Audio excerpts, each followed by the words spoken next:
de color verde se compone por las glándulas prostáticas principales y esta zona es más susceptible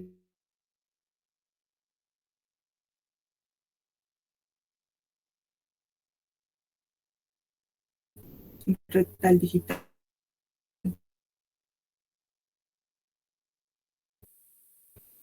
Bueno, en cuanto a la hiperplasia prostática benigna, este es un diagnóstico histológico definido como un aumento en el número total de las células epiteliales estromales y glandulares dentro de la zona de transición de la glándula prostática. Esta hiperplasia provoca la formación de nódulos prostáticos grandes y discretos. La hiperplasia prostática benigna produce agrandamiento prostático benigno en algunos, pero no en todos los hombres. Este agrandamiento puede a su vez provocar obstrucción prostática benigna y obstrucción de la salida de la vejiga. Tenemos los factores de riesgo no modificables y modificables. Los factores de riesgo no modificables, como la raza, se ha visto en algunas literaturas que los hombres de color menores de 65 años necesitan tratamiento con más frecuencia que los hombres blancos. Y también se ha comprobado en algunos estudios que tenían un mayor volumen de próstata total y de zona de transición.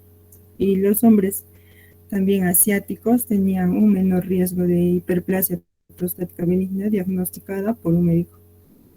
Genéticamente, los familiares de primer grado de estos hombres tenían un riesgo 4 veces mayor de desarrollar hiperplasia prostática benigna que requiriera cirugía.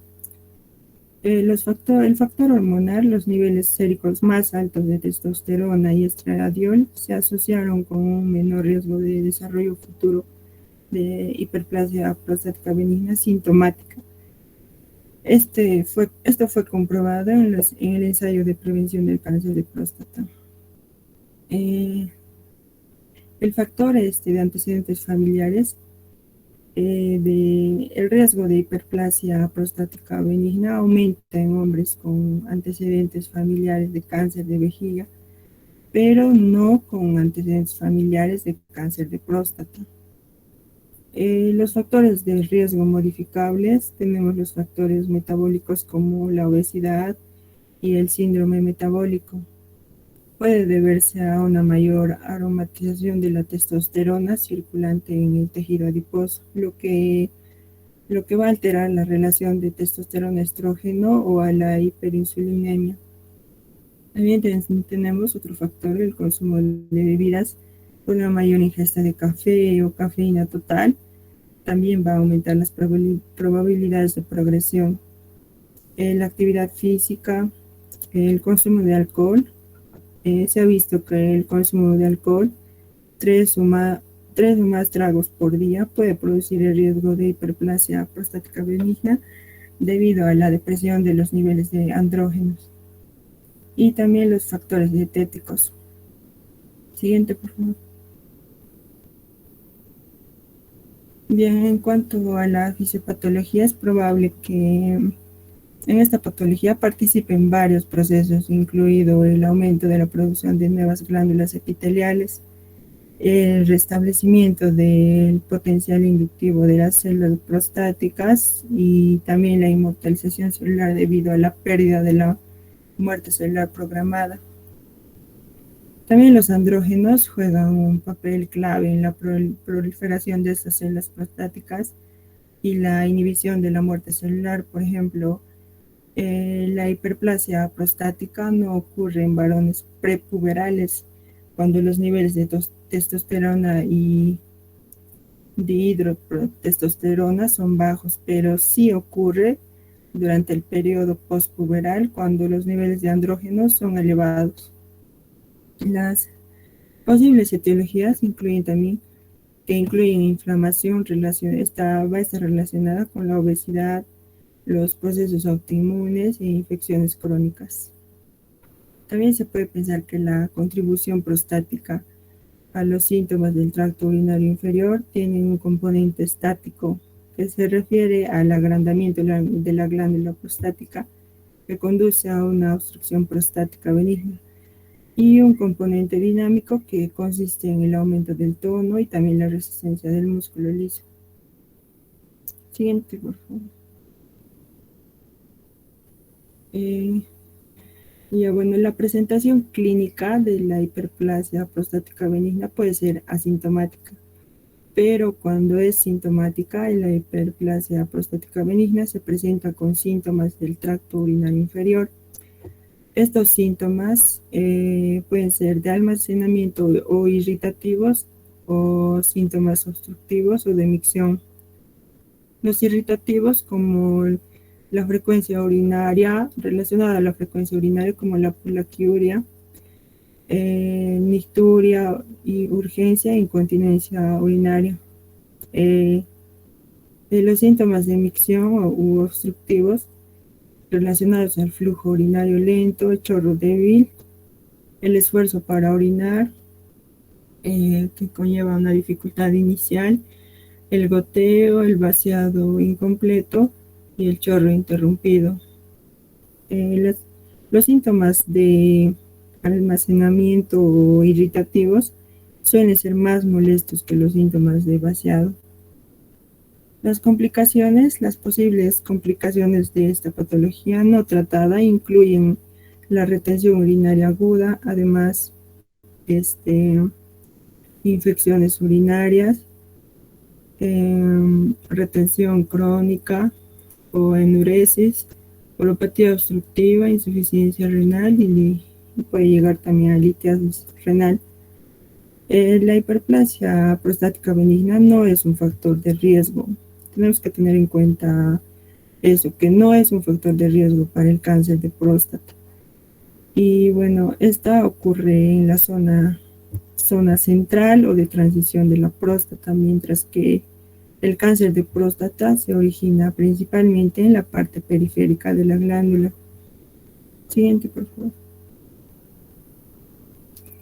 Y bueno, en cuanto al diagnóstico, tenemos que tener en cuenta la sintomatología que ya hemos mencionado, el tacto rectal. Bueno, una próstata normal tiene aproximadamente el tamaño de una nuez, se dice, entre 7 a 16 gramos, con un promedio de 11 gramos, y es firme y no sensible. Tenemos que tener en cuenta estas características al hacer el tacto rectal.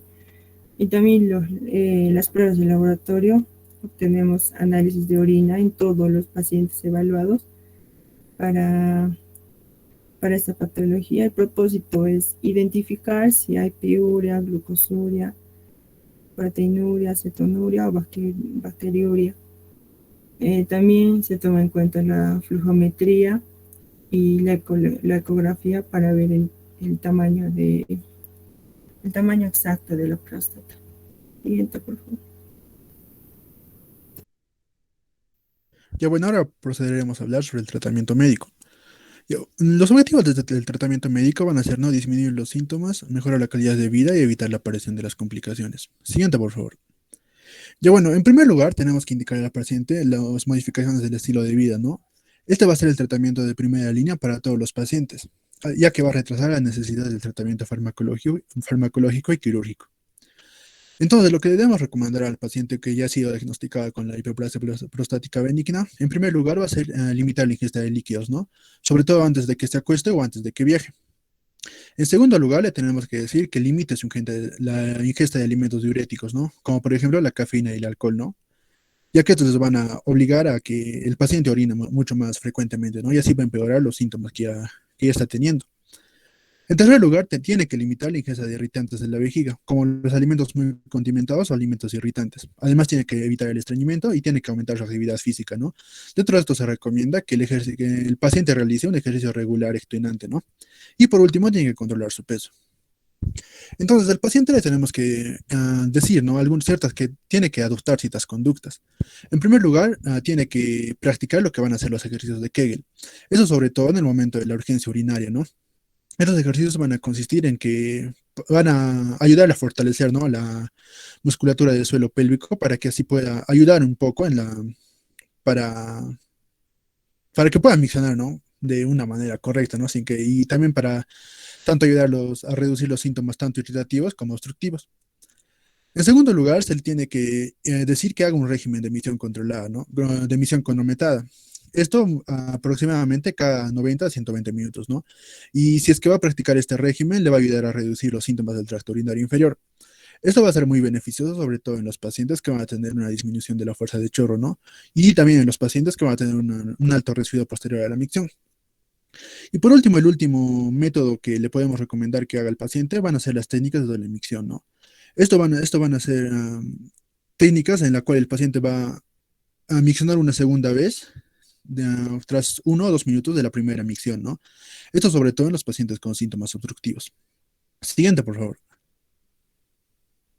Ya bueno, si es que no va a funcionar la terapia, los cambios de estilo de vida, vamos a proceder a la terapia médica, ¿no? Esto sobre todo en los pacientes que van a tener un IPPS mayor a 8, ¿no? El IPPS va a ser la escala internacional de síntomas prostáticos, ¿no?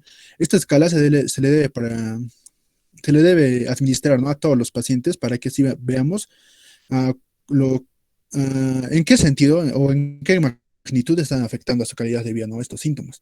Entonces, cuando el paciente tenga una puntuación mayor a 8, se le tiene que indicar la terapia médica, ¿no? Y además la elección de los diferentes medicamentos va a depender de los síntomas que tenga asociados y de las comorbilidades de sus pacientes, ¿no? Ya que la mayoría de estos pacientes van a ser mayores de edad, sobre todo mayores de 50, 60 años, ¿no? Entonces, la primera familia de fármacos que vamos a tener van a ser los bloqueadores alfa-adrenérgicos, ¿no? Estos se les considera los fármacos de primera elección, ¿no? Para el tratamiento de la hiperplasia prostática benigna. Y su efecto se va a ver en algunos días, ¿no? Y su efecto máximo, la máxima eficacia que le van a sacar al medicamento, se va a ver al mes del tratamiento, ¿no? Y se dice que el tratamiento con estos bloqueadores va a disminuir la puntuación del IPSS en de 3 a 6 puntos, ¿no? Entonces, estos medicamentos van a actuar disminuyendo el tono de la musculatura lisa, ¿no? Del cuello de la vejiga, de la uretra prostática, del músculo liso prostático, ¿no? Ya que va a bloquear los receptores alfa-1 adrenérgicos, ¿no? Como podemos ver en la imagen, en el cuello de la vejiga y en la uretra prostática va a ser donde vamos a tener mayor cantidad, ¿no? De receptores alfa-adrenérgicos, que van a estar representados en esta imagen con puntitos rojos, ¿no? Entonces, estos bloqueadores van a inhibir estos receptores y así van a hacer, ¿no? Que esta musculatura lisa se relaje. Dentro de estos medicamentos, entonces tenemos dos grandes grupos, que van a ser los neuroselectivos y los uroselectivos.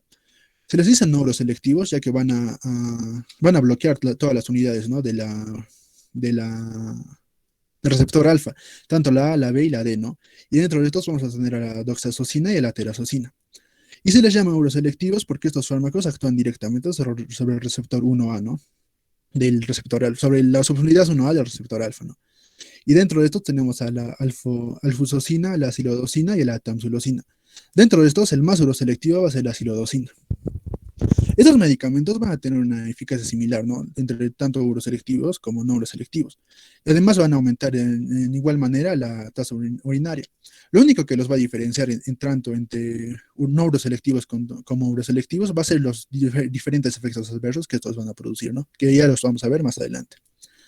Entonces, estos fármacos van a ser muy importantes y muy eficaces, ¿no? Para reducir los síntomas de la hiperplasia prostática benigna, ¿no? Tanto irritativos como obstructivos.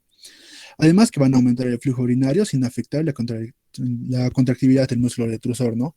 Entonces, este fármaco actúa sobre los síntomas obstructivos principalmente. Además, lo malo de estos fármacos es que no va a tener efectos adversos sobre el antígeno prostático específico, ni van a modificar el tamaño prostático, ¿no? Que sí lo van a hacer los medicamentos que vamos a ver más adelante. Y además, este fármaco se ve que es mucho más efectivo que los inhibidores de la 5-alfa reductasa, sobre todo durante el primer año del tratamiento, por lo cual por esto no es que se le considera estos fármacos como el tratamiento de primera elección. Siguiente, por favor. Y bueno, en estas dos tablas vamos a poder ver, ¿no? La dosis, ¿no? A la que se va a administrar tanto los fármacos no uroselectivos, que van a estar en la tablita verde, y los fármacos uroselectivos, ¿no? Que están en la tablita roja. Entonces, dentro de los no uroselectivos, ¿no? Como ya lo mencioné, tenemos a la doxazosina y a la terazosina. La doxazosina tenemos dos presentaciones, ¿no? Una de liberación inmediata y una de liberación prolongada. Lo malo de estos fármacos neuroselectivos es también que van a necesitar una titulación, ¿no? Para que puedan tener un buen efecto y para que el paciente se pueda adoptar bien estos medicamentos. En cambio, los fármacos uroselectivos no van a necesitar una titulación. Entonces, la doxazocina de liberación inmediata, lo que debemos hacer, ¿no? Del día 1 al día 3 de tratamiento debemos indicarle 1 gramo por día. Del día 4 al día 14, 2 miligramos por día. De la semana 2 a la semana 6, 4 miligramos por día. Y de la semana 7 a posterior, 8 miligramos por día. Y el medicamento debe consumirse a la hora de acostarse, ¿no? Más adelante vamos a ver por qué se debe consumir a la hora de acostarse. La doxazocina de liberación prolongada, lo bueno es que se titula, ¿no? En menor tiempo. Es decir, lo primero que debemos hacer es darle del día 1 al día 21, 4 miligramos por día. Y de la semana 4 a posterior, 8 miligramos por día, ¿no? Y este sí se puede dar en la comida de las mañanas, ¿no? No es necesario que se den a la hora de acostarse. En segundo lugar tenemos a la terazocina, ¿no? Esta va a tener dos tipos diferentes de titulación, una titulación estándar y una titulación rápida, ¿no? La estándar va a estar recomendada para la mayoría de pacientes y se va a dar del día 1 al día 3, 1 miligramo por día. Del día 4 al día 14, 2 miligramos por día. De la semana 2 a la semana 6, 5 miligramos por día. Y de la semana 7 en adelante, ¿no? Se le da 10 miligramos por día. Y si es que va a haber una respuesta inadecuada tras 4 o 6 semanas de llegar a la semana 7, se le dobla a 20 miligramos por día, ¿no? Y también se tiene que dar estos fármacos a la hora de acostarse. Y la titulación rápida se va a dar solo en pacientes seleccionados, ¿no? Aquellos pacientes que no tengan comorbilidades, ¿no? Que puedan, o estén consumiendo algunos fármacos, otros fármacos que puedan interferir, ¿no? Con el efecto de acción de la terazocina. Entonces, del día 1 al día 3 le da 1 miligramo por día. Del día 4 al día 14 se le da 2 miligramos por día. De la segunda semana a la tercera semana se le da 5 miligramos por día, ¿no? Es acá donde va a cambiar, donde va a estar la diferencia, ¿no? Entre la titulación estándar y la rápida. De la semana 4 a la posterior se le da 10 miligramos por día. Y si es que va a haber una respuesta inadecuada tras 4 a 6 semanas de llegar a la semana 4, se le da 20 miligramos por día, ¿no? Y también a la hora de acostarse. En cuanto a los uroselectivos, tenemos, ¿no? A la alfusocina. Esta se va a dar 10 miligramos por día. Y esta dosis se da tanto como dosis inicial y como dosis de mantenimiento, ¿no? Y esta debe administrarse tras la comida, ¿no? Ya puede ser después del desayuno, almuerzo o cena. En el caso de la silodosina, esta se dan 8 miligramos por día y también de tratamiento inicial y mantenimiento, ¿no? No necesita ajustarse. Y esta se tiene que dar con la comida. Y por último, la tamsulosina. Esta se da de 0,4 a 0,8 miligramos por día, ¿no? 0,4 de dosis inicial y 0,8 de mantenimiento, ¿no? Y esta se tiene que dar 30 minutos después de la comida. Siguiente, por favor.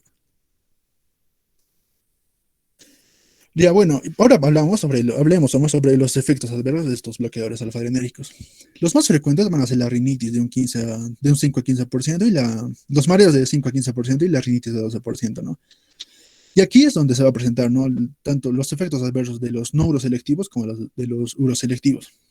En el caso de los uroselectivos, vamos a tener que estos van a presentar con mayor frecuencia la eyaculación retrógrada o la aneyaculación, ¿no? Que va a ser la incapacidad de que el paciente pueda eyacular. Eso se va a presentar del 8 al 28%, ¿no? Y va a ser mucho más frecuente con la silodosina, que como ya lo había mencionado, es el fármaco más uroselectivo. Y los fármacos no uroselectivos, como la terazocina y la doxazocina, van a tener más efectos adversos relacionados con la presión, ¿no? Disculpa, Sí, doctor. tú estás mencionando como efecto adverso la aneyaculación, ¿cierto? Sí, doctor. Ya, en realidad no es una aneyaculación. Lo que pasa es que el paciente tiene una eyaculación retrógrada con estos medicamentos. Entonces, la eyaculación se da, pero la eyaculación es retrógrada. Entonces, el paciente muchas veces no indica que no ve la eyaculación, no ve el semen, no ve entonces se dice que hay una aneyaculación, pero no es así. Se da una eyaculación retrógrada, ¿correcto? Ah, sí, doctor, está bien. Ok, continúa. Ya. Entonces, como les iba diciendo, ¿no? Los fármacos no uroselectivos van a tender más a causar, ¿no? Hipotensión, ortotatismo o síncope, ¿no? Y es por esto que estos medicamentos se deben dar a la hora de dormir, ¿no? Para que si el paciente estos síntomas no interfieran, ¿no? Con sus actividades cotidianas.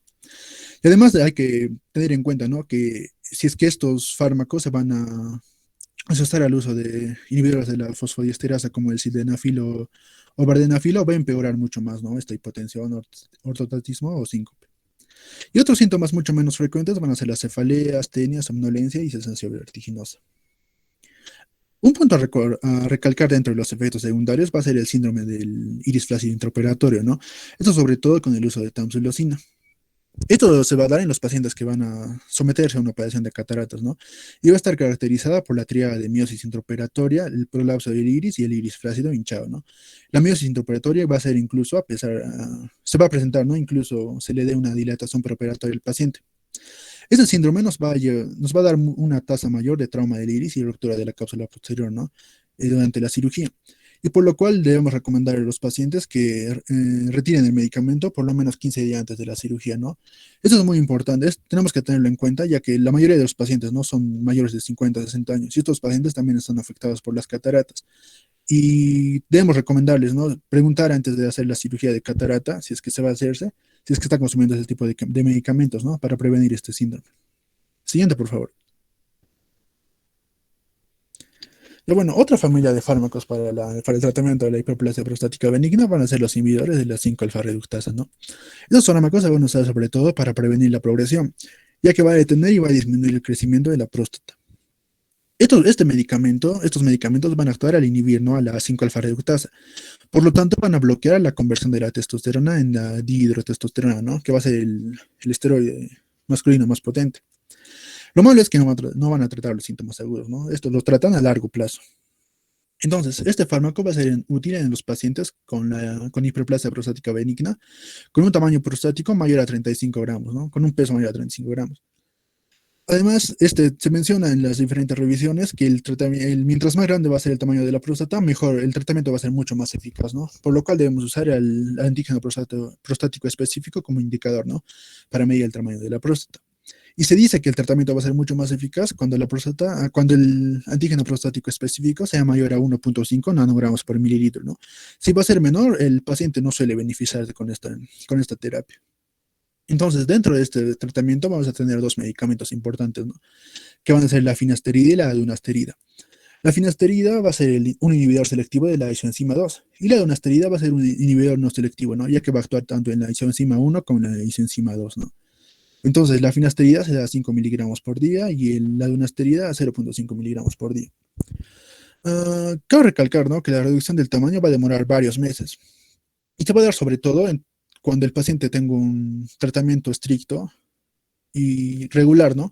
De más de 6 a 12 meses, ¿no? En ahí es donde recién se va a ver una disminución del tamaño y también reducción de los síntomas, ¿no? Y dentro de los efectos adversos los efectos adversos de este fármaco van a ser raros, ¿no? Dentro de los cuales podemos encontrar la cefalea, sofoco, dispepsia, congestión nasal, dolor de espalda, mialgias y sinusitis, ¿no? Y hay que recalcar que va a tener mayor riesgo de hipotensión cuando se va a asociarse, ¿no? Con los bloqueadores alfa-adrenérgicos que ya mencionamos. Siguiente, por favor. Ya bueno, en cuanto a la eficacia de estos medicamentos, vamos a ver, ¿no? Que va a reducir la puntuación de de los síntomas obstructivos en un 23%. Además, también va a reducir los síntomas no obstructivos en un 18%. Va a reducir el volumen prostático en un 19%. Va a reducir la necesidad de cirugía, que va a ser un punto importante de este tratamiento, ¿no? Ya que así vamos a poder evitar que el paciente se someta a la cirugía ¿qué va a ser, no? Si es que no va a funcionar el tratamiento médico. Además que va a reducir el riesgo de retención urinaria aguda y va a aumentar la tasa de flujo urinario máximo, ¿no? Y este efecto, en las diferentes investigaciones que se hicieron, tiene una duración, ¿no? De 4 años, es que el tratamiento se consume diariamente. Algo también que se menciona en la bibliografía es la relación de este medicamento con el cáncer de próstata. Se dice que en diferentes estudios que se hicieron, el usar este medicamento tiene una reducción del riesgo de cáncer de próstata en comparación con placebo, ¿no? O sea, se probó el uso de finasterida con placebo, ¿no? Y los pacientes que consumían la finasterida tenían una reducción del riesgo de cáncer. Pero lo malo es que se vio que tenía un aumento del cáncer de próstata de alto grado, ¿no? Además que encontró también que no había mejora en la supervivencia, por lo cual la FDA no lo aprueba para la prevención. Dentro de los efectos secundarios de este medicamento tenemos la supresión de niveles séricos del antígeno prostático específico, ¿no? Normalmente estos fármacos reducen el antígeno prostático específico en un 50%, pero un efecto adverso va a ser que se suprima completamente los niveles séricos, ¿no? De ese antígeno. Esto va a ser muy importante a la hora de controlar el tratamiento, ¿no? Por lo cual debemos antes de iniciar el tratamiento se debe medir el antígeno prostático específico, ¿no? Para ver si es que el tratamiento está funcionando o no. Y si es que cuando tengamos al paciente en una terapia de mayor a 3 meses, se debe multiplicar por 2 el antígeno prostático específico, ¿no? Para no cometer el error, ¿no? De estar ante una supresión de los niveles de esta, de este marcador. Entre otros efectos, vamos a tener la disfunción sexual, ¿no? Esto sobre todo en pacientes que van a tener ya tratamientos prolongados mayores a 6 meses. Y se va a presentar sobre todo con disfunción eréctil, disminución de la libido o disfunción eyaculatoria, ¿no? Esto se dice, ¿no? Que se presenta en la gran mayoría de pacientes. Además de estos, puede presentar ginecomastia, sensibilidad mamaria. Y algo a resaltar es que debemos tener mucha precaución en las embarazadas. Es cierto, ¿no? Que las embarazadas no van a consumir el medicamento, pero su pareja lo puede consumir, ¿no? Entonces, es muy importante tenerlo en cuenta, ya que este medicamento va a alterar el desarrollo fetal, ¿no? Ya que va a inhibir el desarrollo de los genitales externos, ¿no? De los varones. Entonces, si es que un paciente que está consumiendo, sea finasterida o denasterida, quiera tener relaciones con su pareja, tiene que usar preservativos, ya que se vio que este medicamento se transmite por el semen, ¿no? Y así puede alterar el desarrollo del feto. Y además la mujer no debe manipular las tabletas, ya que también se vio que este medicamento se absorbe por piel. Siguiente, por favor. Ya bueno, otra familia va a ser los inhibidores de la fosfodiesterasa 5, ¿no? Esto sobre todo en pacientes con síntomas de la hiperplasia prostática benigna y disfunción eréctil, ¿no? Sin embargo, hay que tener en cuenta que estos fármacos no van a producir cambios significativos en el flujo de orina. Además que no van a ser superiores a los bloqueadores alfa-adrenérgicos y no va a haber un beneficio al agregarlos con la terapia de bloqueadores alfa-adrenérgicos, ¿no? Por lo cual no se considera de primera línea estos medicamentos. Solo sería para ayudar a la disfunción eréctil que pueda tener el paciente, ¿no? Entonces, los efectos adversos de estos medicamentos también son raros. Y entre los más frecuentes, dentro de los raros, se encuentran, ¿no? La cefalea, sofoco, dispepsia, congestión nasal, dolor de espalda, mialgias y sinusitis, ¿no? Además que va a causar mayor riesgo de hipotensión cuando se van a usar con los bloqueadores alfa-adrenérgicos, ¿no? Y dentro de estos podemos tener el tadalafino, ¿no? Que se puede usar a 5 miligramos por día. Siguiente, por favor. Bueno, otro grupo van a ser los agonistas beta-3 adrenérgicos, ¿no? Esto se va a usar sobre todo en pacientes con síntomas de vejiga hiperreactiva, ¿no? O sea, en los pacientes que puedan presentar poliaquiuria, urgencia o incontinencia miccional, ¿no? Esto por una hiperactividad del retrusor. Entonces, estos fármacos actúan estimulando los receptores beta-3 adrenérgicos del detrusor, ¿no? Para que así este músculo se pueda relajar. Entonces, esto va a promover la relajación sin comprometer la contractibilidad de la vejiga, ¿no? Estos fármacos se van a preferir sobre los anticolinérgicos, ya que no van a producir sequedad oral, ¿no? Y dentro de estos tenemos al miravigrón y al vivegrón, ¿no? El miravigrón puede aumentar la presión arterial, mientras que el vivegrón no aumenta el riesgo no aumenta, ¿no? La presión arterial y así disminuye el riesgo de hipertensión arterial. Entonces, el miravigrón se da a 25 miligramos por día y el vivegrón a 75 miligramos por día. Siguiente, por favor. Y por último tenemos a los anticolinérgicos. Esto también se da en pacientes con síntomas de la vejiga reactiva, ¿no? Y va a ser útil en el tratamiento, ¿no? De estos síntomas que son irritativos. Además que reducen las contracciones involuntarias del detrusor y aumentan la capacidad vesical. Estos fármacos pueden aumentar el riesgo de retención urinaria aguda, ¿no? Sobre todo si es que se va a usar en una hiperplasia prostática benigna obstructiva. Por lo cual, antes de darle este medicamento al paciente, debe medirse el residuo postmiccional, ¿no? Y tenemos que tener precaución cuando este valor de residuo postmiccional no salga mayor a 300 mililitros, ¿no? Y se recomienda incluso no utilizarnos cuando esté mayor a 300, ¿no? Pero si es que está menor, sí podemos darle. Dentro de los efectos secundarios de este medicamento tenemos a la boca seca, ¿no? Que como ya le había mencionado, es algo que los agonistas beta-3 adrenérgicos no tienen, ¿no? Además, puede causar estreñimiento, dispepsias, visión borrosa, retención urinaria, dolor de cabeza, somnolencia y náuseas. Dentro de esta familia sí tenemos varios medicamentos. En primer lugar, a la fesoterodina, que se puede dar a 4 miligramos por día. También tenemos la tolterodina, que se puede dar 1 a 2 miligramos 2 veces al día, ¿no? Cada 12 horas. Otro va a ser la oxibutinina, que se puede dar a 5 miligramos 2 a 3 veces al día, ¿no? Ya sea cada 12 horas o cada 8 horas. En cuarto lugar tenemos a la darifenacina, ¿no? Que se puede dar a 7.5 miligramos por día. Y por último a la solifenacina, ¿no? Que se puede dar a 5 miligramos por día. Siguiente, por favor. Y bueno, una vez conocidos los fármacos, estos podemos aplicarlos, ¿no? Y combinarlos y utilizar una terapia combinada. La primera combinación que se puede hacer es los bloqueadores alfa-adrenérgicos más un inhibidor de la 5-alfa reductasa, ¿no? Esto está recomendado sobre todo en pacientes que van a tener agrandamiento prostático mayor a 30 gramos, ¿no? O con un antígeno prostático específico mayor a 1.5 nanogramos por mililitro. Y además que sean pacientes con síntomas moderados a graves, ¿no? Con una IPSS de 12, mayor a 12, ¿no? Entonces, la primera combinación que podemos utilizar es la doxazocina más la finasterida. Y la segunda combinación va a ser la tamsulosina y la donasterida, ¿no? En las revisiones que se hicieron se menciona, ¿no?, que esta combinación, ya sea de doxazocina o más finasterida o de tamsulosina más donasterida, lleva a una mayor reducción de la progresión clínica sintomática, ¿no?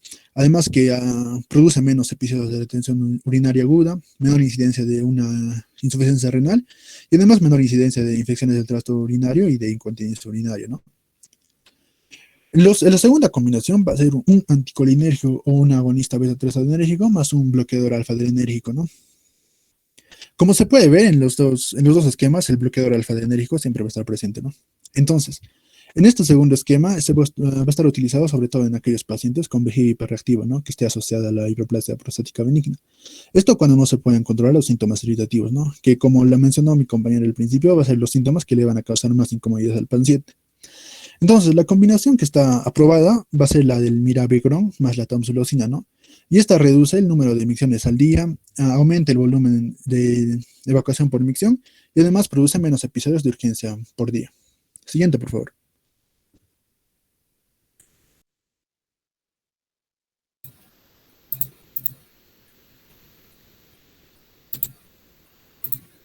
Bueno, continuando con respecto al tratamiento quirúrgico, algunas pequeñas generalidades correspondientes a estas son principalmente de que esta va a estar indicada, o sea, esta técnica va a estar indicada netamente por el especialista, ¿no? Dependiendo ya sea del tamaño o ya sea la morfología de la próstata.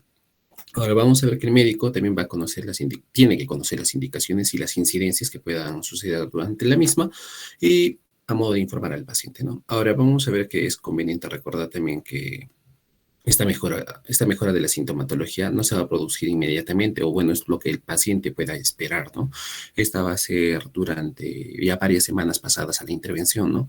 Y vamos a ver que durante la cirugía de esta hipertrofia benigna prostática, se extirpa lo que vendría a ser el adenoma prostático, ¿no? Más no la cápsula prostática. Es por eso que tenemos que recordar nosotros de que cuando se realiza, no sé, un RTU o ya sea una adenomectomía, dejamos la cápsula articular y la zona periférica, ¿no?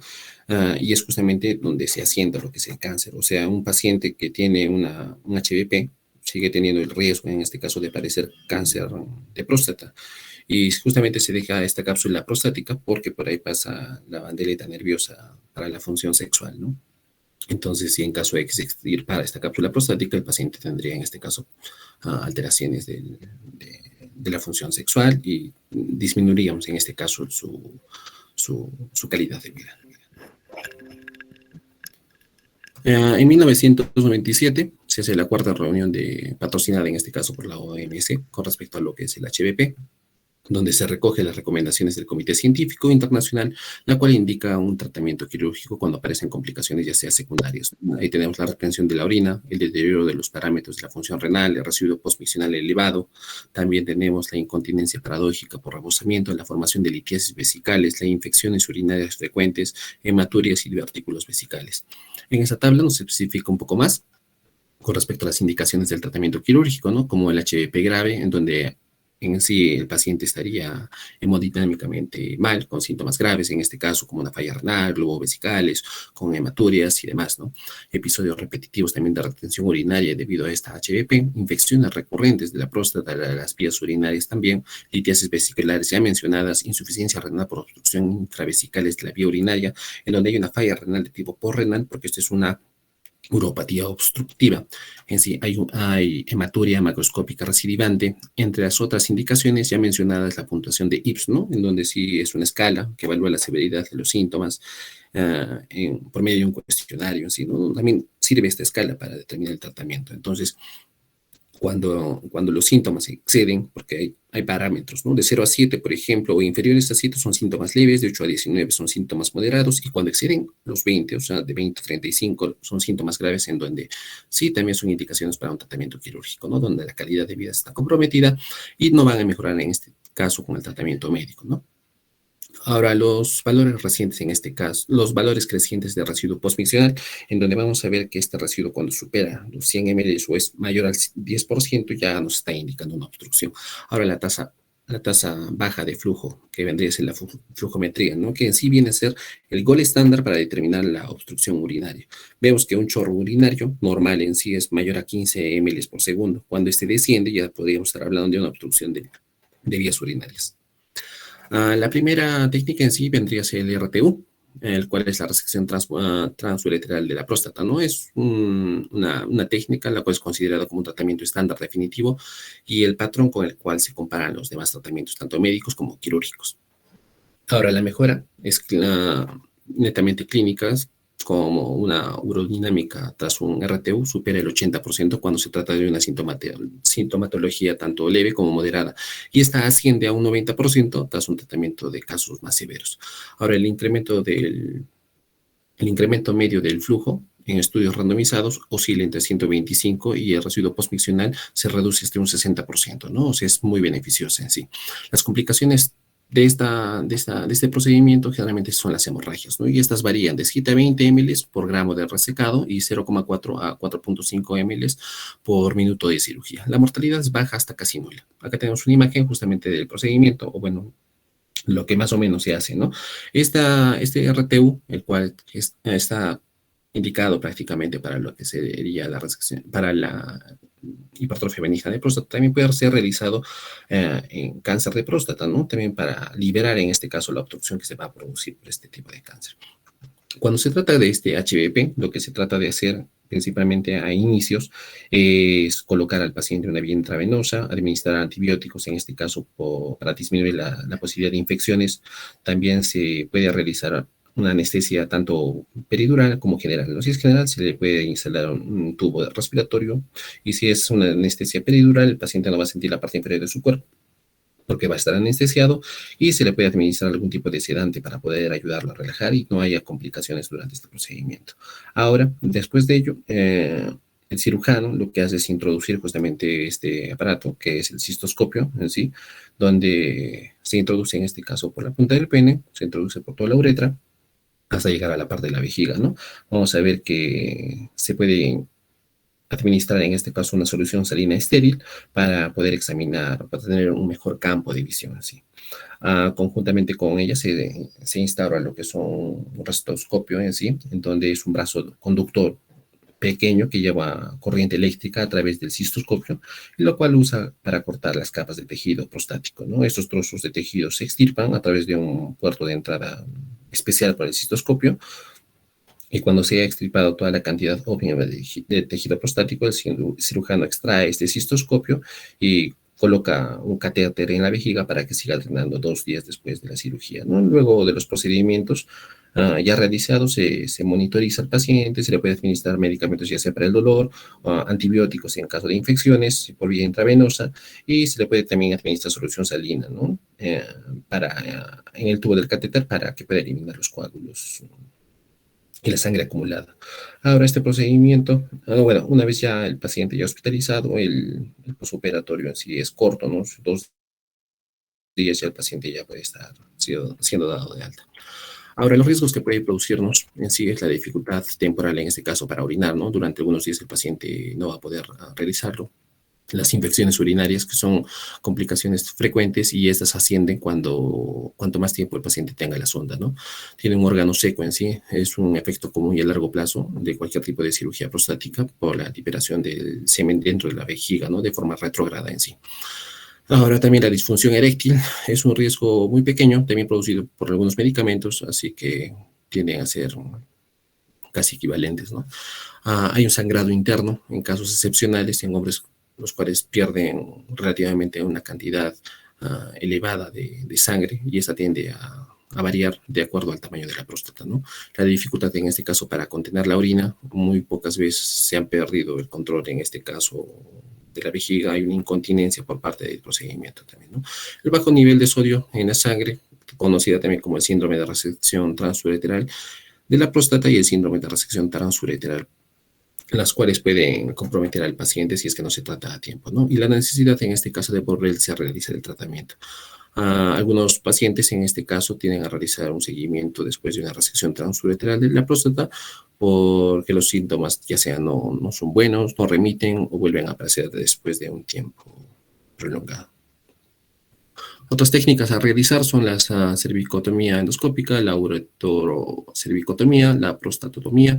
Tenemos la miocapsulotomía o incisión transureteral de la próstata, las cuales se realizan en este caso bajo anestesia raquídea, aunque hay estudios que nos dicen bajo anestesia local. No, esta consiste en realizar una incisión con un cuchillete desde la proximidad del meato uretral hasta la hendidura prostática lateral al veromundano. El objetivo en sí consiste en una sección de la zona fibroestromal del cuello vesical.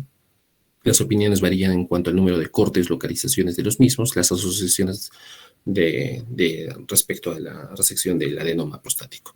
Estas pueden ser útiles en próstatas de pequeño tamaño, ya sea de 20-30 gramos, y en ausencia de un lóbulo medio, cuando se intenta evitar una eyaculación retrógrada, ¿no? Ya sea generalmente en pacientes jóvenes.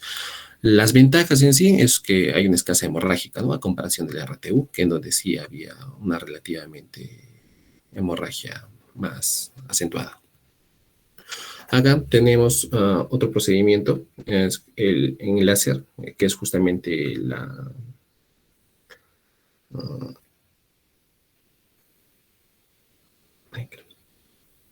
láser, en donde se administra principalmente una energía lumínica que se transforma en energía térmica en los tejidos, produciendo cambios histológicos, ¿no? Hay una lesión, bueno, en sí la lesión va a depender de la temperatura a la cual se va a suministrar.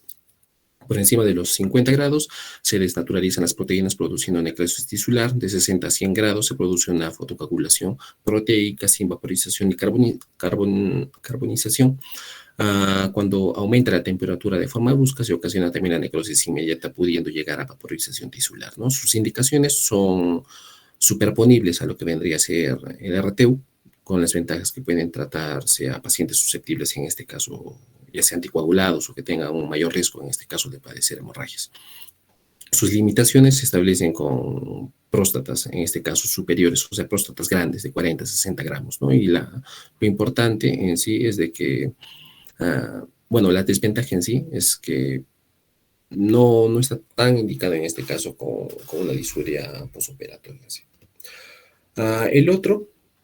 La otra técnica en sí viene a ser la prostectomía inducida por láser guiada por ultrasonido transuretral, ¿no? Bien conocida como el TULIP, ¿no? Que es una técnica de un haz con un láser móvil, así como vemos en las imágenes, la cual se dispone con una fibra láser con terminación de un prisma de zafiro con una emisión lateral y transductores ecográficos ureterales con un efecto de coagulación uniforme al tejido prostático. Otra es la termoterapia transureteral de la próstata con un generador de microondas, ¿no? Que es el Prostatron. En sí, esta también transmite energía de una antena con una sonda ureteral refrigerada, focalizando en sí un aumento de la temperatura en la profundidad de la glándula prostática, donde se alcanza entre 45 a 55 grados. Produce una necrosis subureteral en una profundidad de unos 17 milímetros. Ahora, el tratamiento se realiza con una hora sin anestesia, sin hospitalizaciones, o sea, tiene una ventaja superior a la RTU en algunos aspectos y tiene unos resultados positivos en un 33 o a un 56%. Tenemos el otro que es la hipertermia de la próstata, el cual se realiza mediante generadores transrectales y transureterales, los cuales originan temperaturas inferiores a los 45 grados sin producir necrosis tisular, ¿no? Donde hay cambios histológicos, donde hay un infiltrado inflamatorio intersticial y también edema, ¿no? Se realizan 5 ciclos durante 90 minutos sin anestesia ni hospitalizaciones.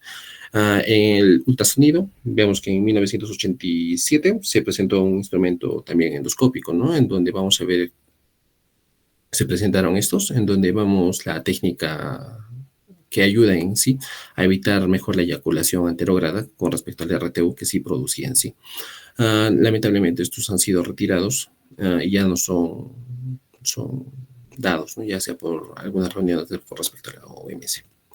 Tenemos la tuna, que es otro procedimiento, el cual es la ablación, en este caso con aguja transuretral, donde se utiliza la radiofrecuencia a través de las agujas que se introducen en el tejido prostático mediante una visión endoscópica, ¿no? Produce necrosis focal de la coagulación, el procedimiento es bien tolerado en sí por el paciente, se puede realizar con anestesia tópica o ya sea la sedación, y dura aproximadamente entre 10 a 15 minutos, y bueno, produce también un aumento del flujo miccional en un 50% en los pacientes junto a una mejoría de los síntomas, ¿no? Y no está indicada esta en próstatas de mayor tamaño, o sea, de 40 a 60 mayores. El otro es la cirugía cielo abierto, en donde sí, esta sí a comparación de la otra, se utiliza generalmente en próstatas de mayor volumen, ¿no? Superiores a los 60 gramos y cuando pueden tolerar a otros problemas asociados, ya sea por esta técnica en sí. Ahora vamos a ver que las técnicas más habituales son la adenomectomía prostática suprapúbica o transvesical, que es la técnica de Fleyer, y la retropúbica, que es la técnica de Mijin en sí. Acá tenemos un flujograma prácticamente de lo que se puede o lo que se trataría de abordar en un paciente, ¿no? Un paciente de 50 años, en la cual tiene sintomatologías tanto iniciales, con síntomas obstructivos, irritativos y entre otros síntomas, ya sea como la hematuria, las infecciones del globo vesical y la falla renal, con una solicitud activa en donde se evaluarán la historia clínica, la escala de IPS, el tracto rectal y el PSA. El PSA en donde nos va a indicar, ¿no? Por ejemplo, si tenemos un tracto rectal normal y una próstata también normal, en el cual no se sospecha un carcinoma con un PSA inferior a 4, se le realiza la escala IPS, en donde veremos que si tiene menos de 7, en donde nos diría que los síntomas en sí son leves, se hace un control cada 6 meses, que 6 a 12 meses, y posteriormente un tracto rectal, un PSA y una escala de IPS, ¿no? Si tiene entre 8 a 19, se hace un tratamiento por 6 meses, y si hay una mejoría, también se hace controles. Si en caso X no mejorase, se realiza una revisión especializada. Si en caso la escala de IPS supera los 20, o sea, los síntomas son graves, ya no se realiza ninguno de los anteriores y se hace una revisión especializada de frente. Si el PSA, en este caso, es superior a 4 nanogramos por mililitro, también se hace una revisión especializada de frente, y si el tacto rectal está, en este caso, sospechoso, o sea, donde hay una consistencia adecuada, también se hace lo que es una revisión especializada. Eso sería todo, doctor. Gracias.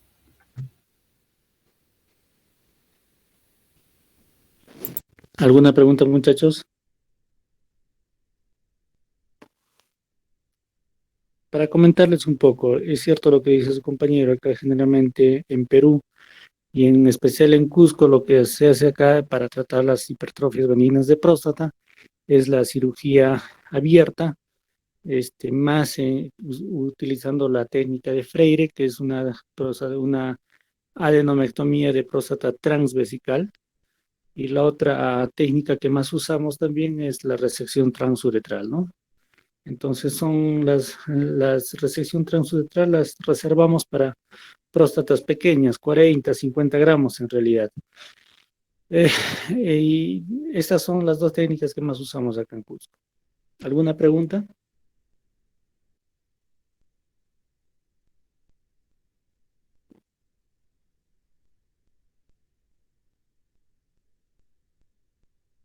¿Alguna pregunta, muchachos?